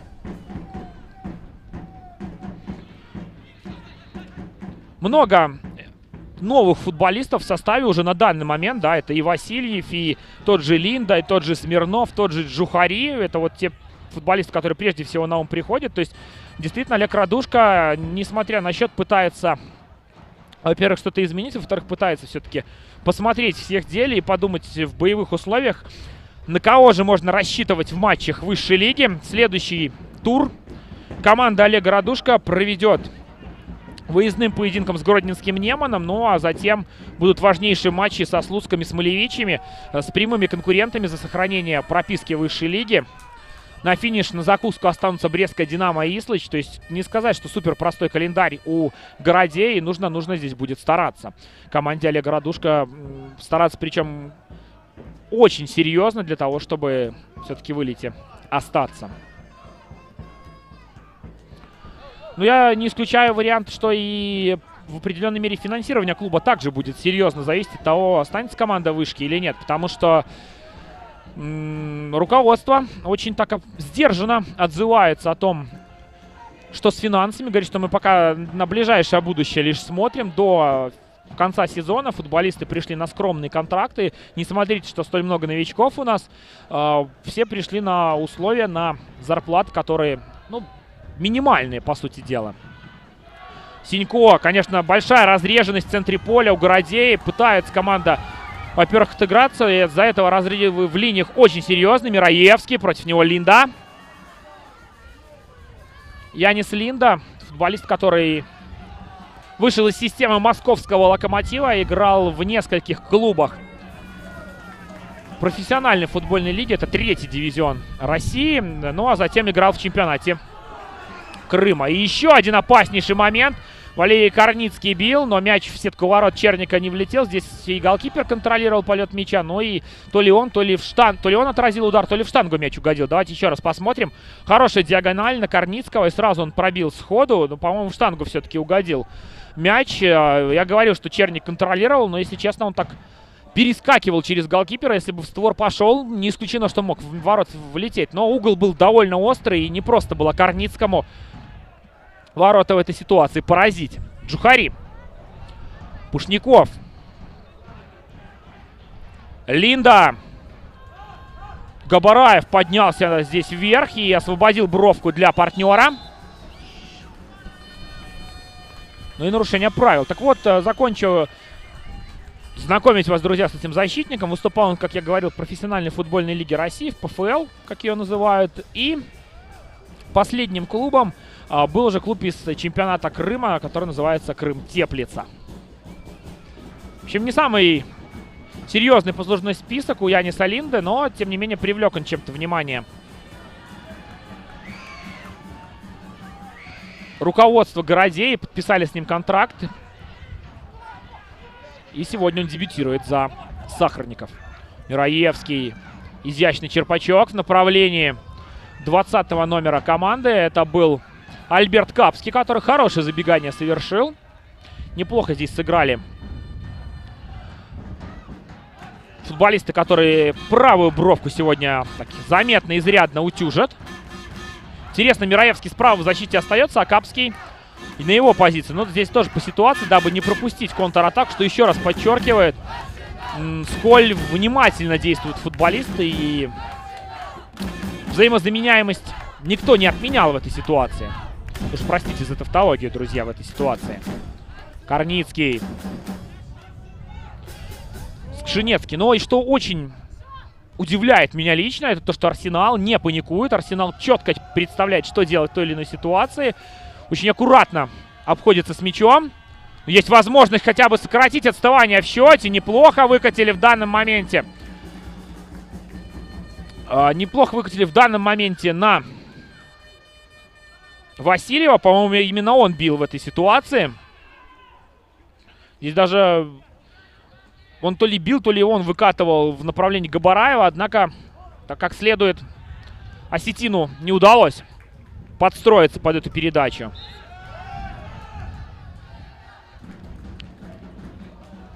Интересно, что Васильев слева-то остался, а Габараев, который играл левого защитника, ушел действовать на позиции форварда. Но парень крепкий, парень фактурный. И не исключаю, что здесь последние 20 минут активно Городей перейдет на забросы, активно Городей перейдет на подачи с флангов, попытки задействовать антропометрические данные своего 17-го номера. Ну и у Олега Радушка, в принципе, поменять больше нечего.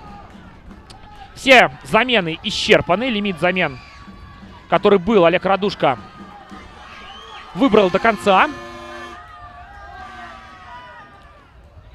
И канонира в атаке. Матяш на газоне. Неприятно. Занок держится, судя по всему. Так то ли потянул, то ли наступили ему оппоненты. И разряжает обстановку Рожков. Показывает, что игрок на газоне. И нужна помощь. Судя по всему, некое небольшое такое мышечное повреждение здесь у Дмитрия Матяша. Да, держится он за ногу. И помогает ему партнер в этой ситуации прийти в норму, прийти в чувство. И медики появляются на поле, позволяют Евгений Наумов появиться медицинскому штабу, медицинской бригаде Дзержинского Арсенала. Игорь Рожков на правах опытнейшего футболиста. 39 лет Игорю Рожкову, я напомню, весьма почтенный возраст по футбольным меркам. И так он активно поддерживает своих ребят, указывает, где кому следует сыграть, просит действовать внимательно. Игорь Рожков действительно многое повидал на своем веку. И в хороших белорусских клубах он играл, и за границей выступал. В частности, немало сезонов в украинской премьер-лиге провел. Тому есть чем поделиться Игорю Рожкову с более молодыми партнерами. Ловец. Попытка прессинга со стороны Городей. Высоко располагается и линия обороны в связи с этим. Это дополнительные возможности для Арсенала в плане контратакующей игры. Поздняк переусердствовал в борьбе с Кейко. И оказался на газоне 9-й номер Арсенала. Мираевский. Ловец. Синько. Синько может и пробить. Мы это уже видели сегодня. Валерий Синько очень красивый мяч забил.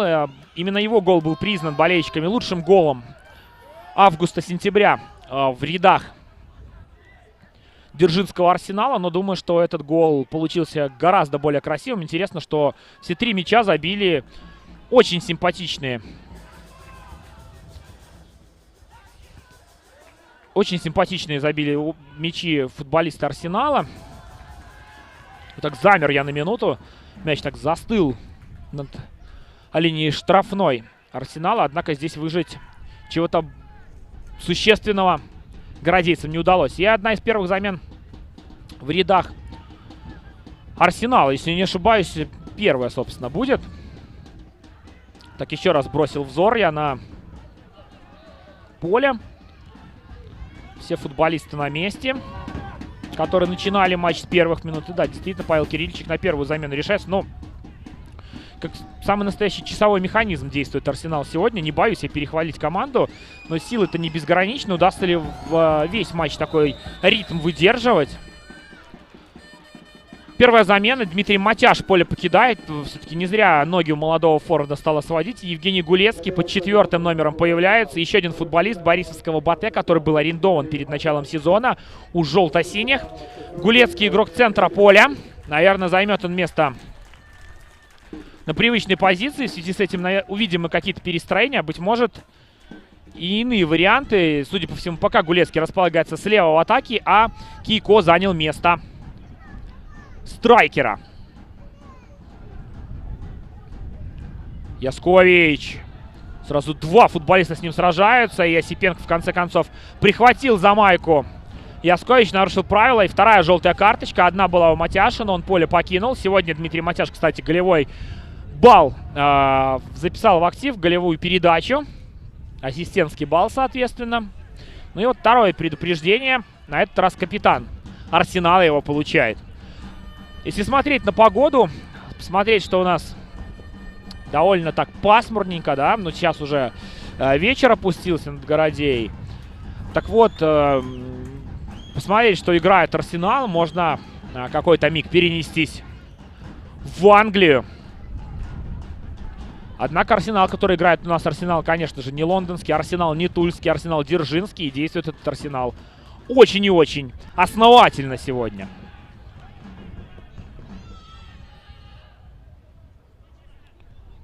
Есть ощущение, что городейцы как-то смирились со своей участью, и практически ничего не получается у них дельного у ворот Евгения Абрамовича. Попытка хотя бы один мяч забить. Но Арсенал гнет свою линию до конца, выдерживает структуру игры, и это не может не радовать поклонников красно-белых. Васильев направо, Линда зажигает такую высокую свечу, но и не очень хорошая подача получилась в этой ситуации у правого защитника Городей.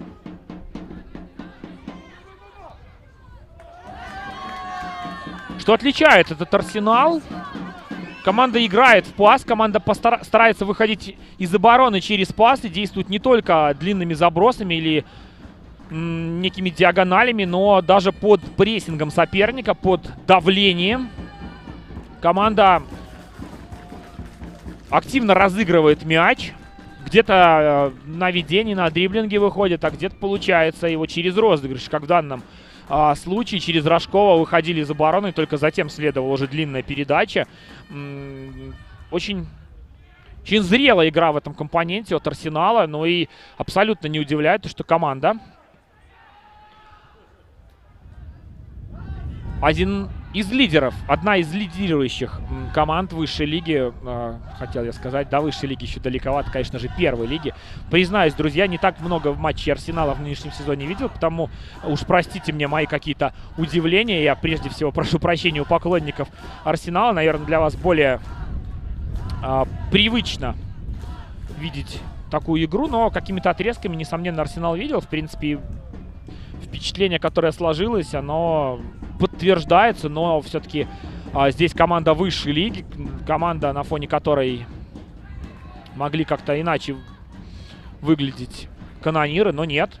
Очень здорово смотрится команда Павла Кирильчика. Да и если вспомним путь к 1/8 финала Арсенала, то в 1/16 финала как раз-таки был повергнут также коллектив высшей лиги, это Смолевичи. 4-1 в дополнительное время Арсенал одолел Быков, причем вынужден был отыгрываться. Затем подскок счет в матче сравнял. И уже в экстра-тайме Синько, Абрамович и Матяш установили разгромный счет на табло. А во втором квалификационном раунде, с которого стартовал, собственно говоря, Арсенал, в матче с командой третьего дивизиона, пинским Стенлесом, была добыта минимальная победа 1-0. И там Дмитрий Осипенко забил. Что касается Городей, то в 1-16 команда Олега Радушка обыграла Новополоцкий Нафтан на выезде 0-2. Сергей Пушников и Сергей Архипов в том матче отличились, но сегодня, видим, забить городейцам не удается. Любопытно, что в рамках первой лиги Арсенал 4 матча к ряду завершил ничейным исходом. И в связи с этим, ну, были у меня какие-то, может быть, даже ожидания о том, что мы можем увидеть еще одну ничью и какое-то дополнительное время.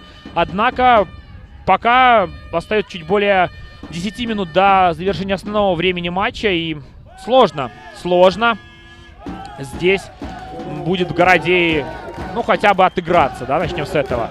Под аплодисменты болельщиков из Дзержинска Валерий Синько поле покидает. Автор дубля, и может желтую карточку он получить, если не поторопится. Евгений Наумов именно об этом ему сообщает. Ну и посмотрим, кто вместо Синько на поле появится. Синько поработал славно, попахал в центре поля, 2 прекрасных мяча забил.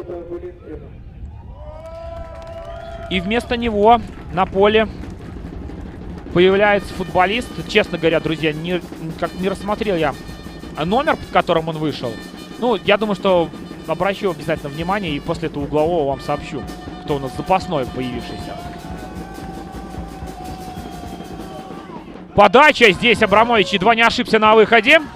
Мираевский мяч отвоевывает. Кийко! Смирнов против него. Кийко, перевод на 23-го номера Арсенала. Это Никита Былинкин. Именно он заменил Валерия Синько. И посмотрим, какие здесь изменения. Будут ли эти самые изменения.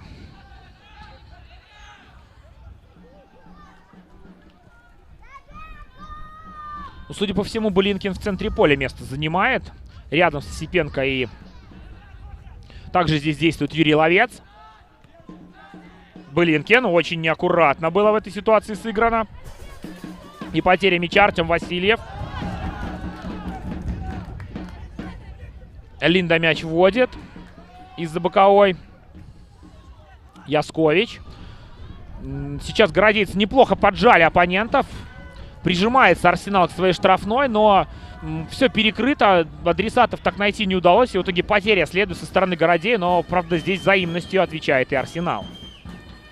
Давайте посмотрим, как выстроились футболисты Арсенала. Кийко место на острие занимает. Былинкин в центральной зоне. Гулецкий слева, Мираевский справа. Хотя сейчас по позиции, мне кажется, что все-таки Гулецкий в центре поля расположился, а слева расположился номер 11 Юрий Ловец. Вот так. Выношу я здесь коррективы, друзья.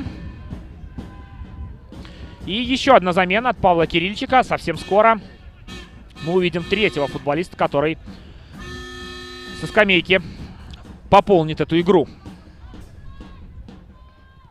Дальний удар Ясковича. Абрамович мяч не фиксирует. Благо, недалеко он отскочил. Никто на отбивание не успел. И Абрамович вторым движением мяч в руки забирает. Такой мощный выстрел от Ясковича. Еще неприятно перед голкипером прямо мяч ударился.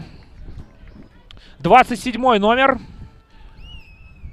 Поле покидает. Это Валерий Корницкий. И вместо него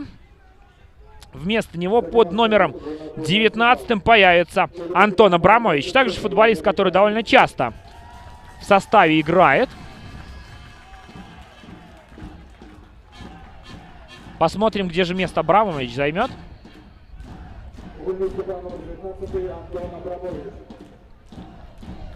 Пока Евгений Гулецкий ушел налево, а Абрамович занимает место в центре поля.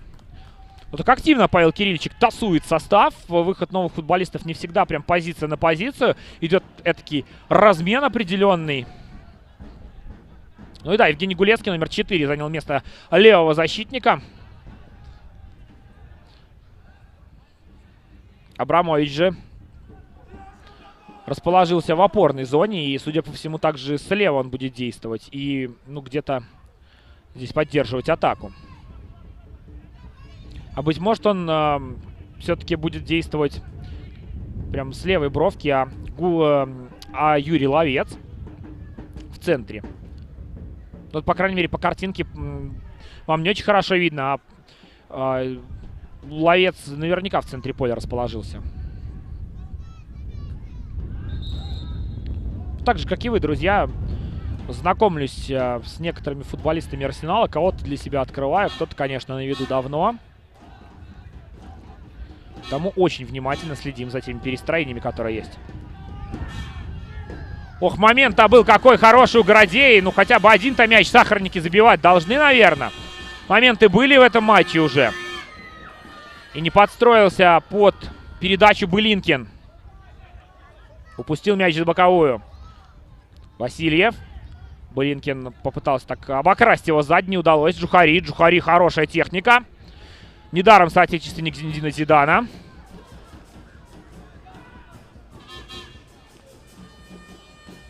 Хоть это сравнение, которое молодому полузащитнику я выдаю, пожалуй, излишним авансом выглядит.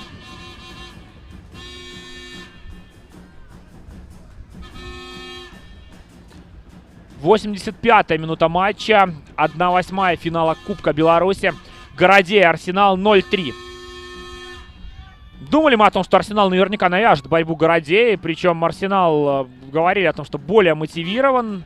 Но о том, что счет будет столь крупным на табло, наверное, все-таки даже самые смелые поклонники Дзержинской команды не надеялись на это, не рассчитывали. Былинкин. Пока несколько выпадает из игры Никита Былинкин. Много двигается, но вот с игрой в пас есть проблемы. Определенные 23-го номера Арсенала.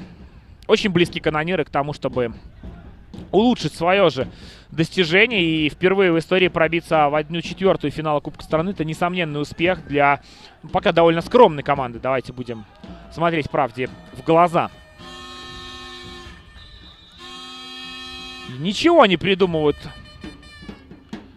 канониры. Просто мяч подальше выбивают. Так низко в оборону сели. И уже даже на контратаке, но не в меньшей степени рассчитывают. Один Кейко там остается.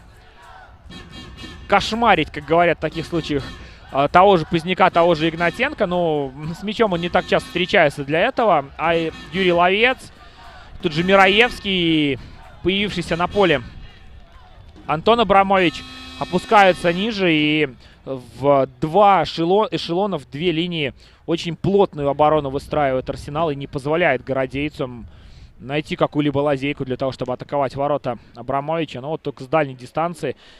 Помним несколькими минутами ранее эпизод, который был у Ясковича.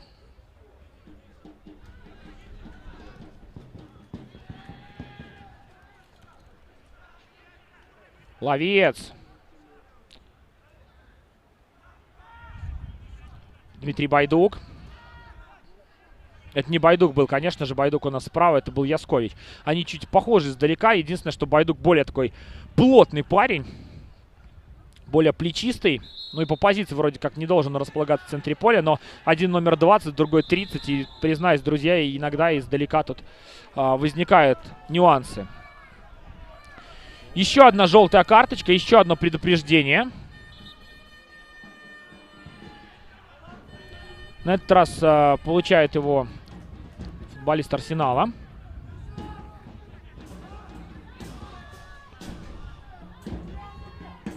Линда. Габараев мы и вовсе забыли, который там на стре действует. Совсем на него подач не совершает, мяч не доходит. Игорь Рожков. До адресата его передачи не прошла продольная. Игнатенко. Всей команды Городея у ворот соперника. Один здесь Поздняк стережет Кейко. И нерасчетливая передача от Игнатенко, которая улетает за лицевую линию. 89-я минута матча.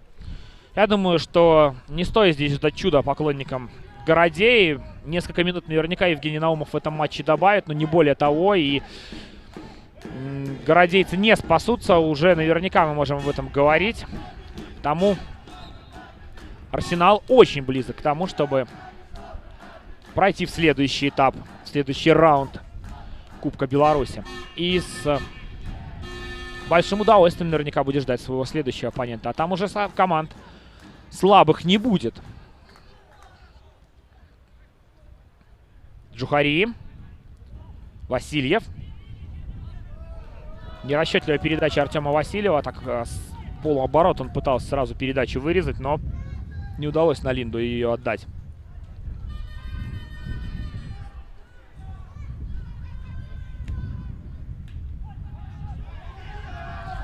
Былинкин. Яскович свалить в этом эпизоде не сумел, несмотря на то, что прихватывал Былинкина. Но Никита в этом случае, как танк, помчался на пролом, да, можно так говорить, и уперся, уткнулся в поздняка. Мираевский. Свело мышцы, судя по всему, у Артема Мираевского. И нужна помощь 91-му номеру. Есть проблема с икроножной мышцей. Альберт Габараев предъявляет здесь претензии к Артему Мираевскому и успокаивает Игорь Рожков, чересчур ретивого оппонента. Игорь Рожков и Альберт Габараев поговорили на повышенных тонах, но Юрий Ловец, как истинный миротворец, подошел и урегулировал этот конфликт. Да, действительно, Мираевскому больно. Покидает он пределы поля с помощью партнеров. Помог здесь Дмитрий Осипенко. Помог Альберт Капский. И нужна помощь. Просит Евгений Наумов, чтобы подальше Мираевский от поля отодвинулся. Альберт Капский ищет адресата для передачи. Играет с Кейко. Васильев отбирает мяч. Уже пошло компенсированное арбитром время. Честно скажу, да, не обратил внимания сразу на резервного арбитра. Увлекся ситуацией, которая здесь была между Рожковым и Габараевым. 3 минуты добавил Евгений Наумов к матчу. 93 минуты будет продолжаться этот поединок. Ну, еще минут была в первом тайме, 94, да, если уж быть совсем точным. Евгений Гулецкий в противостоянии со Смирновым здесь пострадал. Но просто-напросто по мячу промахнулся Смирнов и со всей своей Ивановской зарядил по ноге Гулецкому. Ну, Гулецкий парень молодой, быстренько отошел, поднялся, побежал дальше. Евгений Абрамович близок к оформлению сухаря.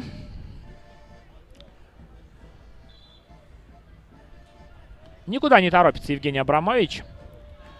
Мираевский по-прежнему за пределами поля, но здесь играть недолго осталось, потому, я думаю, пока могут обойтись и без своего лидера канониры.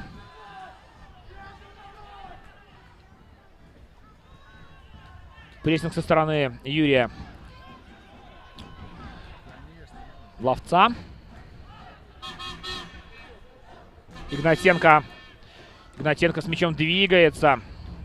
Дробит мяч, и даже в короткий пас, когда пытаются играть городейцы. Ну и передач много, Городей много владеет мячом. Я думаю, процент владения будет довольно серьезный по итогам матча. Но дивидендов из этого извлечь команде Олега Радушка абсолютно никаких не удается. Арсенал в этой встрече сильнее, Арсенал в этой встрече мощнее, Арсенал в этой встрече более акцентированно атаковал ворот Сергея Черника. Четко реализовывал свои моменты. Эти моменты качественные создал. И в итоге абсолютно по делу команда Павла Кирильчика, молодого наставника, будет двигаться дальше по сетке Кубка Беларуси. Осипенко.